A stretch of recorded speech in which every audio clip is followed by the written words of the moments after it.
بہرحال خندق کے موقع پر صحیح بخاری میں حدیث ہے، نبی علیہ السلام نے جب وہ ابو سفیان اپنا لشکر لے کے واپس چلا گیا، آپ نے یہ پہلے ہی پریڈکشن فرما دی تھی کہ اے مسلمانوں، اب مشرکین عرب تم پر حملہ نہیں کریں گے، ان کی اب طاقت ٹوٹ گئی ہے، اب تم ان کے اوپر چڑھائی کرو گے۔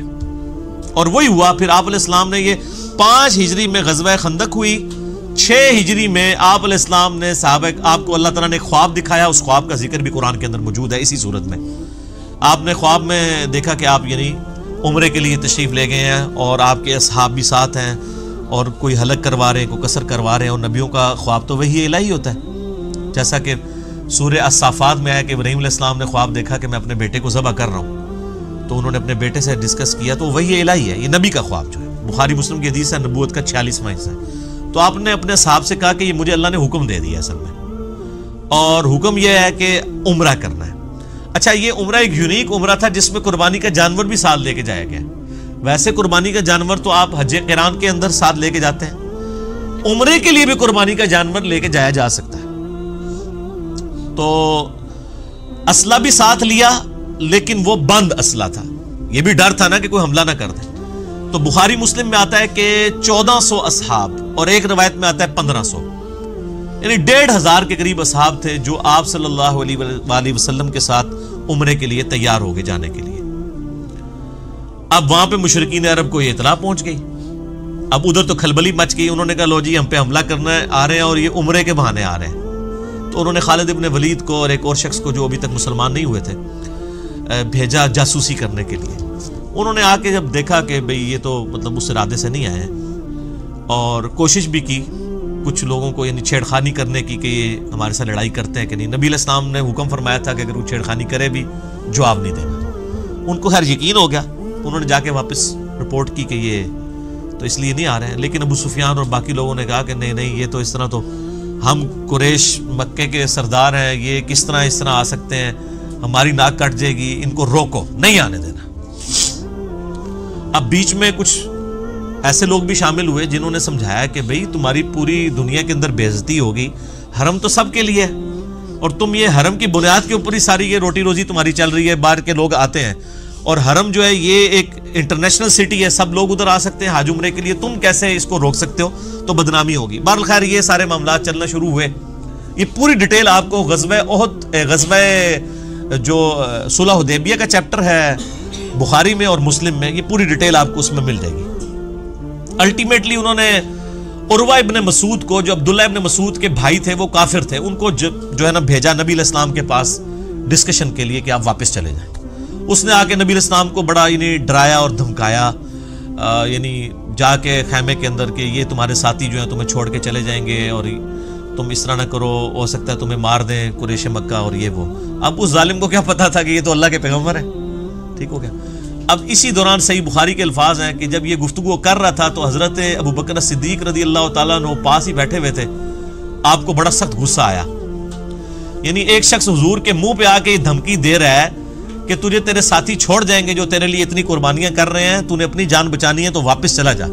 اب اتنی گستاخانہ جملہ کون شخص سن سکتا ہے؟ تو حضرت ابو بکر رضی اللہ تعالیٰ عنہ کو بڑا غصہ آیا، اور آپ نے اس کو وہاں پہ بڑے سخت الفاظ کہے، اور جس کو آج کل ہمارے علماء نے دلیل بنایا ہوا ہے گستاخانہ رسول کو گالیاں نکالنے کی، حالانکہ وہ اس طرح ہے ہی نہیں تھا۔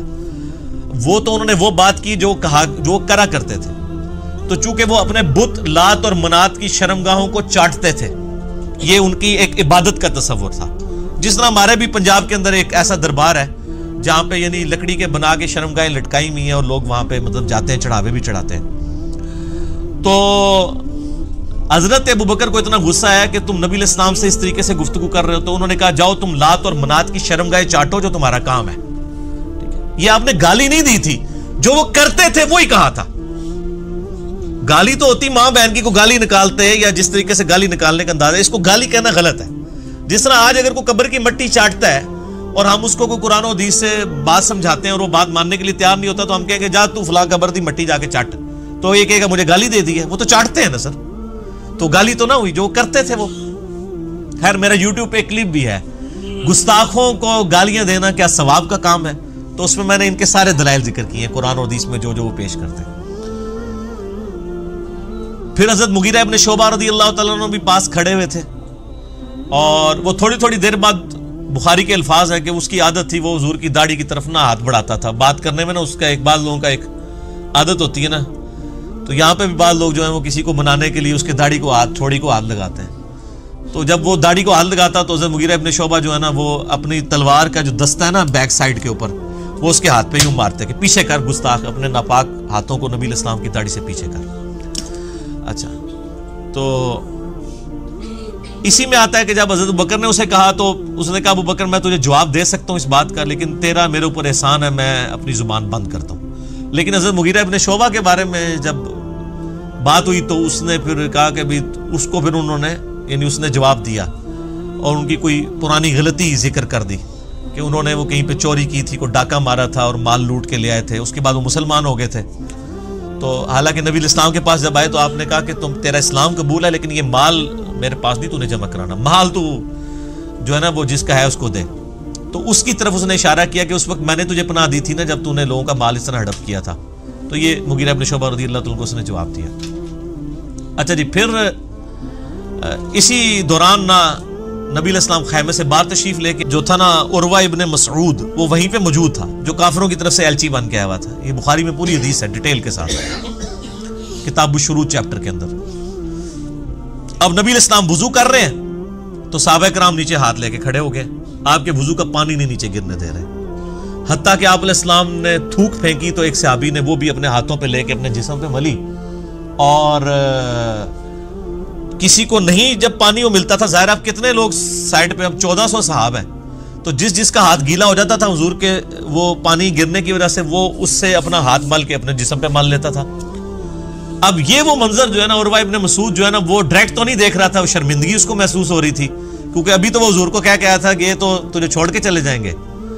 تو وہ حدیث کے الفاظ ہیں, وہ بعد میں مسلمان ہو گئے, پھر انہوں نے خود ہی روایت کی یہ حدیث عروہ ابن مسعود نے. حتیٰ کہ بخاری مسلم میں حدیث ہے کہ حضرت عیسیٰ ابن مریم کو کسی نے دیکھنا ہے تو عروہ ابن مسعود کو دیکھ لیں, ان کی عام شکل ہے, میں نے ان کو شب معراج دیکھا ہے, گھنگریالے بالوں والے. تو یعنی وہ بڑے خوبصورت تھے, اسلام لانے سے پہلے بھی خوبصورت تھے. خوبصورتی کا تعلق جو ہے وہ عشق رسول سے یا اسلام لانے یا نہ لانے سے نہیں ہوتا, وہ اللہ تعالیٰ نے کسی کو خوبصورت بنا دیا. تو وہ ابو لہب اتنا خوبصورت تھا, خوبصورتی کوئی کرائٹیریا نہیں کسی کے نیک ہونے, جنتی ہونے یا دوستی ہونے کا. بعد میں کوئی یہ تو نہیں اسلام لانے کے بعد ان کی شکل حضرت عیسیٰ والی بن گئی تھی, پہلے کی تھی. تو وہ اللہ کے علم میں تو تھا کہ انہوں نے اسلام قبول کرنا ہے, تو وہ نا اب ڈائریکٹ تو نہیں دیکھتا تھا, تو وہ یوں کر کے کنکھیوں سے دیکھتا تھا کہ یہ کیا کر رہے ہیں. ڈائریکٹ دیکھنے میں وہ اپنی ایک تذلیل محسوس کر رہا تھا. خیر یہ منظر اب دیکھا نا اس نے تو جناب وہ واپس گیا. اس نے کہا ابو سفیان کو کہ بھائی جی چپ کر کے بوری بستر چکو تو واپس جاؤ, کیونکہ اس میں الفاظ ہیں بخاری کے. اس نے کہا کہ میں بڑے بڑے بادشاہوں کے دربار میں گیا ہوں, میں کیسر و کسرا رومن امپائر کے ہیڈ اور پرشین امپائر کے ہیڈ کے درباروں میں بھی گیا ہوں, میں نجاشی کے دربار میں بھی گیا ہوں. میں نے کسی بھی بادشاہ کی رعایا کو یہ تعظیم کرتے ہوئے نہیں دیکھا اپنے سردار کی جو محمد صلی اللہ علیہ وآلہ وسلم کے اصحاب کرتے ہیں. پھر اس نے آگے بیان کیا, اس نے کہا اللہ کی قسم جب وہ وضو کرتے ہیں وہ ان کا پانی نہیں نیچے گرنے دیتے, ان کا تھوک مبارک نہیں نیچے گرنے دیتے, اور اللہ کی قسم میں نے دیکھا کہ جب نبی علیہ السلام گفتگو کرتے ہیں تو وہ اس طریقے سے خاموش ہو جاتے ہیں گویا کہ ان کے سروں پر پرندے بیٹھے ہوئے ہیں, اور آپ کی بس زبان مبارک سے بات نکلنے کی دیر ہوتی ہے تو جھپٹ پڑتے ہیں وہ, اور وضو کا پانی لینے کے لیے وہ اس طرح کی دو دو کرتے ہیں گویا آپس میں لڑ پڑیں گے. تو انہوں نے کہا یہ اس بندے کو آپ لائٹ نہ لیں تو چپ کر کے ان کے ساتھ معاہدہ کر لیں.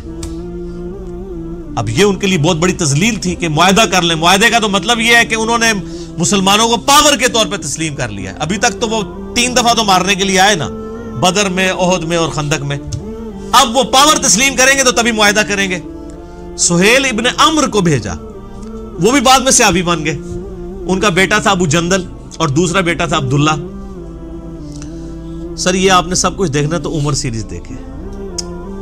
قطر والوں نے 30 اقساط کے اوپر سیدنا عمر فاروق رضی اللہ تعالیٰ کی پوری بایوگرافی فلمائی ہے, ان کو سینٹرڈ کر کے نبی علیہ السلام کی سمجھ لیں سیرت فلما دی ہے ویڈیو میں. اس میں یہ ساری کی ساری انہوں نے مناظر جو ہے نا جو کریٹیکل ہیں وہ سارے فلمائے ہوئے. تو سہیل ابن عمر آیا تو پھر حضرت ابوبکر نے کہا کہ لگتا ہے اب صلح ہو جائے گی, کیونکہ وہ ذرا سمجھدار آدمی تھا, اور وہی ہوا. اس نے کہا جی آپ ہمارے ساتھ معاہدہ کر لیں. نبی علیہ السلام نے فرمایا ٹھیک ہے.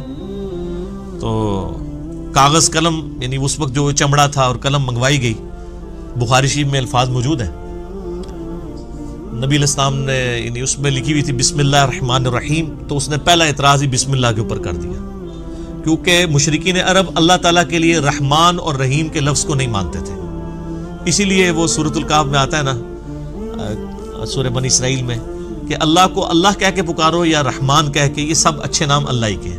وہ اللہ نے اصل میں ان کا رد کیا تھا، اس نے کہا جی یہ بسم اللہ کو نہیں، ہم آپ بِاسْمِكَ اللہم لکھیں۔ نبی علیہ السلام نے فرمایا ٹھیک ہے جی، کاٹ کے بِاسْمِكَ اللہم لکھ دیتے ہیں، اللہ گالتے ہوئی سی۔ اچھا پھر اس میں لکھا گیا یہ جو ہے وہ محمد رسول اللہ صلی اللہ علیہ وآلہ وسلم اور مشرکین عرب کے درمیان معاہدہ ہے۔ اس نے کہا جی ہم تو آپ کو اللہ کا رسول مانتے ہی نہیں ہیں، اگر رسول مانتے ہوتے تو آپ کے ساتھ لڑائی کرتے ہم، تو آپ اس کو محمد ابن عبداللہ کرتے ہیں۔ سیدنا علی چونکہ آپ کے کاتب تھے، تو نبی علیہ السلام نے سیدنا علی سے کہا کہ یہ تم نہ کاٹ کے نا تو محمد ابن عبداللہ کر دو، تو سیدنا علی نے قلم پھینک دی، کہا یا رسول اللہ میں تو آپ کا نام نہیں کاٹ سکتا، یہ نہیں محبت فرماتے، یعنی فرتے محبت میں تھا۔ نبی علیہ السلام نے بھی اس کو برا نہیں منایا، آپ نے فرمایا اچھا یہ قلم مجھے دو، مجھے بتاؤ کہاں لکھا ہوا ہے، تو بتایا گیا یہ لکھا ہے، تو آپ نے اپنے مبارک ہاتھوں سے ایسے لکیر پھیری، اور بخاری کے الفاظ ہیں، اس میں میرا کلپ بھی ہے، نبی علیہ السلام کی ہینڈ رائٹنگ، کہ آپ علیہ السلام نے اپنے ہاتھوں سے محمد بن عبداللہ لکھا، چونکہ آپ لکھنا پڑھنا تو جانتے نہیں تھے، یہ آپ کا معجزہ تھا، تو وہ اس میں الفاظ ہیں حدیث کے کہ آپ کی رائٹنگ اتنی اچھی نہیں تھی، کیونکہ یہ قرآن میں سورہ عنکبوت کی آیت نمبر 51 ہے کہ یہ نبی علیہ السلام کا معجزہ قرآن ہے، اس سے پہلے 49 50 میں آتا ہے کہ اگر یہ نبی دائیں ہاتھ سے کچھ لکھ سکتے ہوتے تو کافر کہتے یہ کتاب انہوں نے خود لکھی ہے، تو یہ آپ کا معجزہ تھا کہ آپ امی تھے۔ بہرحال معاہدہ لکھا گیا، اس کے اوپر یعنی سگنیچرز بھی ہو گئے۔ اب حضرت عمر کی تسلی نہیں ہو رہی، صحیح بخاری میں حدیث ہے، حضرت عمر آئے، کہا یا رسول اللہ ہم سچے نہیں ہیں؟ بالکل سچے ہیں جی۔ یہ کافر کیا جھوٹے نہیں ہیں؟ کہا جھوٹے ہیں۔ اچھا جی، پھر کہا یا رسول اللہ کیا ان کے جو مقتولین ہیں وہ دوزخ میں اور ہمارے مقتولین جنت میں نہیں ہیں؟ فرمایا بالکل۔ تو یا رسول اللہ ہم کیوں پھر ان کے ساتھ دب کے صلح کر رہے ہیں؟ کیونکہ اس میں شرائط 3 شرائط تھی۔ پہلی شرط یہ تھی کہ اگر کوئی کافر مسلمان ہو کے یعنی مدینہ شریف آ جائے تو نبی علیہ السلام پابند ہیں اس کو واپس کرنے کے، لیکن اگر کوئی مسلمان واپس آ گیا مکے تو مشرکین عرب اس کو واپس نہیں کریں گے، یہ دوسری شرط تھی۔ اب یہ تو دب کے صلح کرنے والی بات تھی۔ اور تیسری شرط یہ تھی کہ اس سال آپ عمرہ نہیں کریں گے، ہمارے بھی ناک رہ جائے، آپ واپس چلے جائیں، اگلے سال آ کے آپ عمرہ کر لیں، قضا کر لیں۔ یہ 3 شرائط تھی۔ اب تینوں شرائط بظاہر ان کی فیور کے اندر تھی، بالکل ون سائیڈڈ تھی نا، لیکن اللہ تعالیٰ جب حضرت عمر فاروق نے اعتراض کیا تو حضرت عمر نے نبی علیہ السلام فرمایا کہ مجھے اللہ نے حکم دیا ہے۔ اب نبی جب اللہ کی وحی کے ساتھ کوئی کر رہا ہے اس پہ تو کوئی اعتراض نہیں۔ بال حضرت عمر کی تسلی نہیں ہوئی، آپ اس سے خاموشی سے نکل کے جا کے حضرت ابوبکر صدیق رضی اللہ تعالیٰ سے جا کے کہا کہ یہ دیکھیں ایک صلح کر لی۔ تو حضرت ابوبکر نے پھر حضرت عمر کو ڈانٹا اور کہا کہ وہ اللہ کے رسول ہیں، اور حضرت عمر کہتے ہیں مجھے پوری زندگی میں نے بڑا صدقہ اور خیرات کیا ہے جو اس دن مجھ سے نبی علیہ السلام کے ساتھ مس بیہیو جو کیا، حالانکہ اس میں مس بیہیو کوئی بھی نہیں تھا، لیکن ظاہر ہے کہ وہ جو شریف انسان ہوتا ہے وہ تو سمجھتا ہے کہ نبی کا مرتبہ کیا ہے، وہاں تو آپ آواز بھی اونچی کریں تو اعمال کارت ہو جائیں گے۔ بہرحال یہ 3 شرائط طے پا گئی۔ اب یہ بالکل ون سائیڈڈ شرائط تھی، نبی علیہ السلام نے قبول کر لیا۔ اب بخاری کے الفاظ ہیں، آپ علیہ السلام خیمے سے باہر نکلے اور آپ نے معاہدہ کہا کہ یہ ہو گیا ہے، تو اب اس طرح کرو کہ سب لوگ جو ہے نا یہیں پہ قربانیاں اپنی قربان کر دو۔ ویسے تو قربانی قربان کرنے کے بعد حلق کروانا ہوتا ہے، قربانی ادھر ہی کرو، حرم تک جانے کی ضرورت نہیں، یہیں کر کے اپنا حلق کروا دو، یعنی بال منڈوا دو، اور ساتھ ہی جو ہے وہ احرام بھی کھول دو۔ تو کوئی صحابی بھی نہیں اٹھا اس کے لیے۔ دوسری دفعہ کا، تیسری دفعہ کا، یہ پہلا اور آخری موقع تھا کہ نبی علیہ السلام نے 3 دفعہ صحابہ کو حکم دیا اور کوئی بھی ماننے کے لیے تیار نہیں ہوا، یعنی وہ سارے ہی ناراض تھے اس صلح کے اوپر۔ اب نبی علیہ السلام کی ایک مبارک عادت تھی کہ آپ ہر سفر میں اپنی کوئی نہ کوئی بیوی ساتھ رکھا کرتے تھے، قرآن اندازی کرتے تھے، بخاری میں آتا ہے ایک بیوی کو ساتھ لے جاتے تھے۔ اس سفر میں حضرت ام سلمہ آپ کے ساتھ تھی، وہ خیمے میں بیٹھی ہوئی تھی۔ یہ سب سٹوری نہیں میں پڑھ رہا، یہ میں جتنا کچھ بیان کر رہا ہوں یہ بخاری مسلم میں موجود ہے، ٹھیک ہے جی۔ تو ام سلمہ کے پاس آئے اور کہا کہ یہ تو میری بات ہی نہیں کسی نے مانی، میں نے 3 دفعہ اناؤنسمنٹ کی ہے۔ تو تو ام سلمہ نے پھر بڑا زبردست مشورہ دیا. انہوں نے کہا کہ آپ ان کو چھوڑ دیں, آپ سب سے پہلے اپنی قربانی خود قربان کریں, اپنا حلق کروائیں اور احرام کھول دیں. نبی علیہ السلام باہر نکلے, اپنی قربانی کو قربان کیا, حجام کو بلوایا, سر حلق کروا دیا, احرام کھول دیا. اب باقیوں نے جب تمام صحابہ نے دیکھا حضور نے کیا ہے, پہلے ایک اٹھا, پھر دوسرا, پھر تیسرا, کرتے کرتے سب کے سب نے, یعنی اب پیچھے کوئی راہ نہیں. این ممکن ہے کہ صاحب یہ سوچ رہے ہوں کہ کوئی شاید کوئی نیا حکم نازل ہو جائے تو شاید کوئی نہ کوئی ہمیں اجازت مل جائے, کیونکہ صحابہ تو چاہ رہے تھے کہ ہم ان کے ساتھ لڑائی کریں گے اور یہ معاملہ کریں گے. اس دوران ایک اہم واقعہ ہوا جو بخاری مسلم دونوں میں موجود ہے کہ حضرت عثمان غنی رضی اللہ تعالیٰ عنہ کو نبی علیہ السلام نے اپنا سفیر بنا کے مشرکین عرب کے پاس ڈسکشن کے لیے بھیجا. انہوں نے ان کو وہاں پہ قید کر لیا, یعنی محصور کر لیا, واپس نہیں آنے دیا. ان کو بلکہ آفر کی کہ تم عمرہ کر لو, چونکہ وہ حضرت عثمان بھی بنو امیہ سے تھے, ابو سفیان بھی بنو امیہ سے تھا. نبی علیہ السلام نے بڑی سمجھداری کی کہ ان کے خاندان کا ایک بندہ بھیجا. یہ خطرہ تھا کسی اور کو بھیجتے وہ قتل ہی نہ کر دیں, لیکن خاندان والوں کا خیال کرتے تھے کیونکہ قبائلی سسٹم بڑا سٹرانگ تھا نا, وہ سال لوگ کھڑے ہو جاتے تھے امیت میں. تو حضرت عثمان رضی اللہ تعالیٰ عنہ کو انہوں نے قتل تو نہیں کیا, لیکن وہاں پہ معصور کر لیا اور کہا کہ بھی تم کرنا چاہ رہے ہو تو کر لو. انہوں نے کہا میں نبی علیہ السلام کے بغیر عمرہ نہیں کروں گا, عمرے کو میں نے کیا کرنا ہے, نبی علیہ السلام ہی ہمارے ساتھ نہیں ہے. تو لیکن پیچھے یہ خبر مشہور ہوگی مسلمانوں میں کہ حضرت عثمان کو شہید کر دیا گیا. اب چونکہ علم غیب والا تو معاملہ بعد میں شروع ہوا ہے, اس زمانے میں تو کوئی نہیں ہوتا تھا. نبی علیہ السلام تک بھی خبر پہنچی, اللہ نے چونکہ وحی سے نہیں بتایا, اب حضور کو بھی یہ بات نہیں پتا تھی. آپ نے ایک درخت کے نیچے صحابہ کرام کو جمع کیا اور موت کے اوپر بیعت لی پہلی دفعہ کہ مر جائیں گے, یہاں سے نہیں جائیں گے جب تک کہ عثمان کے قتل کا بدلہ نہ لے لیں. تو بیعت والا یعنی یہ معاملہ ہوا. خیر اللہ کا کرنا ہوا. حضرت عثمان غنی پھر اس دوران ان کو جب پتہ چلا وہ ڈر گئے, انہوں نے حضرت عثمان کو واپس بھیج دیا. لیکن یہ اصحاب شجرہ کے بارے میں صحیح مسلم میں حدیث ہے کہ جن لوگوں نے اس درخت کے نیچے نبی علیہ السلام کی بیعت کی ہے ان کو آگ نہیں چھوئے گی. اور قرآن پاک میں بھی اللہ تعالیٰ نے اسپیسیفکلی یہ جو اس میں آیات نازل ہوئی ہیں نا, رضی اللہ عنہم ورضوا عنہ اور محمد رسول اللہ والذین معہ اشداء علی الکفار, یہ اسپیسیفکلی صلح حدیبیہ کے صحابہ کے بارے میں جو واقعی جانثار تھے. ہم بعد میں اجتہاداً سب پہ لگا لیتے ہیں, لیکن اسپیسیفکلی یہ آیات ان لوگوں کے لیے نازل ہوئی ہیں. تو حضرت عثمان غنی رضی اللہ تعالیٰ عنہ کی طرف سے نبی علیہ السلام نے اپنا ہاتھ بلند کیا. آپ نے فرمایا یہ میرا ہاتھ ہے اور یہ عثمان کا ہاتھ ہے, میں اس کی بھی بیعت یعنی لیتا ہوں. اور قرآن میں اس بیعت کو یعنی ایسی بیعت کہا گیا کہ اللہ تعالیٰ نے فرمایا کہ یہ بیعت جب کی جا رہی تھی تو تمہارے ہاتھوں پر اللہ کا ہاتھ تھا, یعنی نبی علیہ السلام on the behalf of God بیعت لے رہے تھے. جو سورہ توبہ میں آتا ہے اللہ تعالیٰ نے مومنین کی جانیں جو ہیں وہ اور ان کی مال جنت کے بدلے میں خرید لی ہیں, تو مومن اس بیعت کے اوپر خوشیاں منائے. بیعت کہتے ہیں, بے اردو میں لفظ استعمال ہوتا ہے نا, با یا عین, بیچنے کو. تو مومنین نے اپنے آپ کو بیچ دیا اللہ کے سامنے, اپنے مال کو اور اپنی جان کو جنت کے عوض. تو یہ جو پیری مریدی والی بیعت ہے نا, یہ آپ جا کے لوگوں کے سامنے اپنے آپ کو بیچ دیتے ہیں, پھر واقعی وہ تو خرید ہی لیندے نے جو کچھ کر دیں نا تواڈے نال, کرتے صحیح نہیں ویسے. تو بیعت کریں اللہ اور اس کے رسول کی عز و جل و صلی اللہ علیہ وآلہ وسلم. تو حضرت عثمان یعنی اس دن معزز تھے, اللہ تعالیٰ نے یعنی ان کو یہ مرتبہ دیا, کرنا ضروری ہے. اچھا معاہدہ لکھا گیا تو اب سہیل ابن عمر کا بیٹا تھا ابو جندل,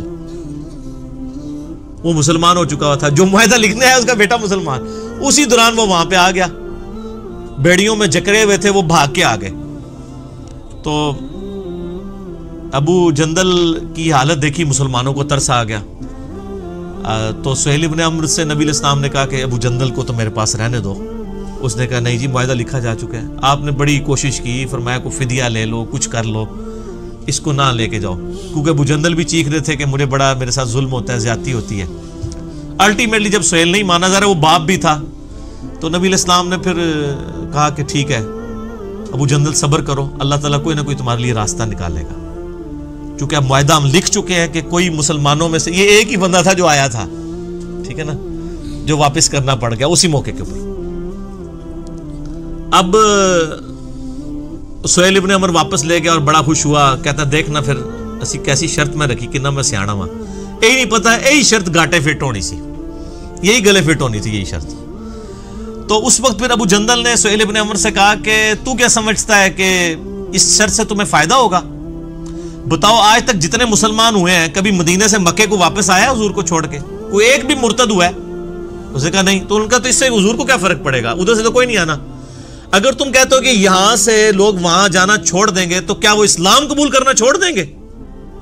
وہ یہاں پر ہی رہیں گے لیکن اسلام تو قبول کر لیں گے. تو نبی علیہ السلام تو ون ون سچویشن میں, اور وہی ہوا. وہ صحیح بخاری میں آتا ہے, ایک اور صحابی تھے ابو بصیر رضی اللہ تعالیٰ, وہ بھاگ کے مسلمان ہو کے مدینہ شریف آ گئے. پیچھے ہی مشرکین عرب بھی آ گئے اور کہا یا رسول اللہ اپنا وعدہ پورا کریں. تو نبی علیہ السلام نے پھر ابو بصیر سے کہا کہ خدا کر کے معاہدہ ہوا ہے, تو اب معاہدے کو نہ توڑ, تو تو واپس نہ ان کے ساتھ چلا جا. تو نبی علیہ السلام نے ان کو واپس بھیج دیا. اب راستے میں کیا ہوا کہ وہ 2 بندے تھے, یہ اکیلا تھا, اور ان بندوں میں سے صحیح بخاری میں آتا ہے ایک بندے کے پاس بڑی خوبصورت سی تلوار تھی. تو وہ تلوار کی اپنی تعریف کر رہا تھا کہ دیکھو یہ کتنی خوبصورت تلوار ہے, اس کا دستہ کتنا پیارا ہے, اور یہ جس کا عورتوں کو بھی عادت ہوتی ہے نا اپنی چیزوں کی تعریف کرنے کی. تو وہ ابو بصیر نے نا اس کی کمزوری سمجھ لی. تو اب وہ گپ شپ شروع ہوگی, ظاہر واپس جا رہے تھے, فرینڈلی موڈ تھا. انہوں نے کہا یہ تلوار ذرا مجھے دکھاؤ نا, میں بھی اسے دیکھوں. وہ تلوار پکڑی, اس کو قتل کیا گھوڑا لے کے. تو نبی علیہ السلام کے پاس آ گئے. نبی علیہ السلام نے فرمایا کہ میں تو اپنے وعدے کا پابند ہوں, تو تم ادھر سے چلے جاؤ. اس نے کہا یا رسول اللہ صلی اللہ علیہ وسلم آپ جس چیز کے پابند تھے وہ آپ نے کر دیا, ٹھیک ہے میں مدینے میں نہیں رہتا, لیکن میں اب اس چیز کا بھی پابند کوئی نہیں کہ میں مکے میں واپس جاؤں, کیونکہ آپ نے تو مجھے واپس کر دیا تھا, یہ تو میں آیا ہوں نا واپس, تو مجھے آپ اجازت دیں. آپ فرمایا تم بس مدینے میں نہیں, جدھر مرضی جا کے رہو, اللہ تعالیٰ کوئی نہ کوئی راہ تمہارے لیے نکال دے گا. تو وہ سمندر کے کنارے ایک بستی تھی جہاں سے مشرکین عرب کے قافلے جایا کرتے تھے تجارت کے لیے شام, وہاں انہوں نے پڑاؤ ڈال لیا اکیلے بندے نے, اور منزل انہوں نے عمر سیریز میں فلمایا ہے. اچھا, اب وہاں سے جتنے بھی مسلمان ہو کے آتے تھے نا ان کو پتا چل گیا, تو وہ بجائے مدینہ شریف جانے کے وہاں پڑاؤ ڈال لیتے تھے. ادھر کافی سارے مسلمان کٹھے ہو گئے. انہوں نے کہا اب ہم کافی زیادہ ہو گئے ہیں, تو ایسی دی تیسی قریش مکہ کی, انہوں نے ہمارا مال لوٹا ہے نا, اب ان کا کوئی قافلہ سلامت نہیں یہاں سے جایا کرے گا. تو انہوں نے کیا کیا, وہ قافلہ ان کا تجارت کا جب گزر رہا تھا, انہوں نے پکڑ کے لوٹ لیا سارا مال ان کا, اور ان کو واپس بھیج دیا, اور کہا جی ادھر جا کے خبر دے دو کہ آندھا کے بعد بھوکے مرو گے تم, اب تمہارا کوئی قافلہ ادھر محفوظ نہیں ہے. وہاں پھر انہوں نے میٹنگ کی آپس میں کہ یار کیا کریں, یا تو ہم کوئی لشکر کشی کریں ان کے اوپر, لیکن لشکر کشی کیسے کریں, وہ تو خانہ بدوش تھے, کبھی کہیں پڑاؤ ڈالتے تھے کبھی کہیں پڑاؤ ڈالتے تھے.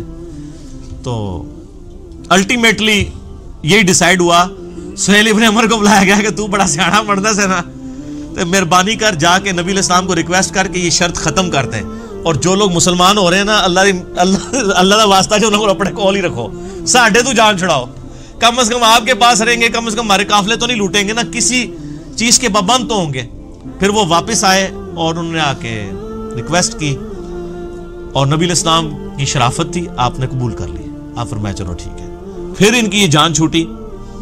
بر وہ صحابی جو تھے ابو بصیر, حضرت عمار ابن یاسر کو نبی علیہ السلام نے بھیجا کہ جا کے ان کو پیغام دو. تو وہ حالت نزع میں تھے اس وقت, یعنی وہ بیمار ہو گئے وہ عرب میں. تو بہرحال وہ نزع کے عالم میں تھے. عمار ابن یاسر آئے, انہوں نے خوشخبری دی, ان کی قبر پھر وہیں پہ بنی ہے.